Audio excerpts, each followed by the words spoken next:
z nami gospod Žabot.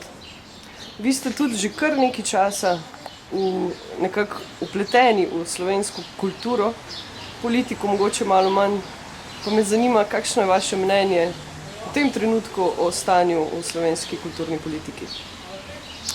No, mislim, da je v tem trenutku slovenstvo pred enim pomembnim prehodom ali pa izzivom, ko mora začeti razmišljati in tudi formirati samo sebe kot evroslovenstvo. Se pravi, v Evropski uniji mora postati nek dejavnik te unije in pri tem mislim, da politika že zamuja in da so neke priložnosti, ki jih je Slovenija v tem okviru imela, že šle mimo.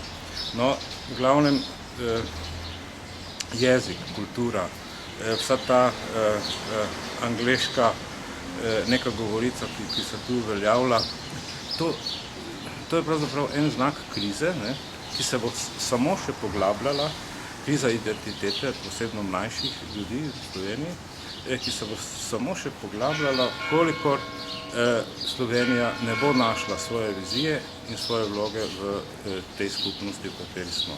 In to je zdaj zelo pomembno. Tukaj mora politika odigrati zelo pomembno vlogo. Jaz vem, da ko poslušam recimo večino poslancev Državnega zbora, jim ni kaj dosti mar za javno besedo, za slovenščino, tudi za kulturo, pravzaprav komaj kaj. In da o drugih vejah oblasti ne govorim. In dolžni smo, dobro, stane, to nekaj stane, ta vloga v Slovenije v Evropski uniji, ampak stanejo tudi ministrstva. In mi smo sedaj ravno pred tem izzivom, pred to dolžnostjo, da slovenstvo vzpostavimo kot evroslovenstvo. Bom ponovil kar Tineta Hribarja, ki je to povedal. Sami ste bili tudi predsednik Društva slovenskih pisateljev, če se ne motim. Ja, bil sem 2 mandata in v tistih 2 mandatih smo uspeli kar nekaj stvari premakniti na bolje.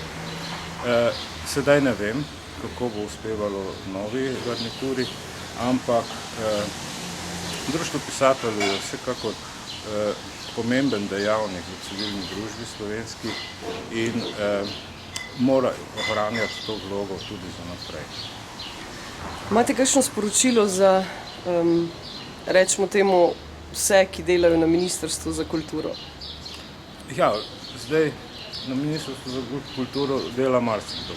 Kdo je odgovoren za to, kar delajo na Ministrstvu za kulturo, se pa tudi ve.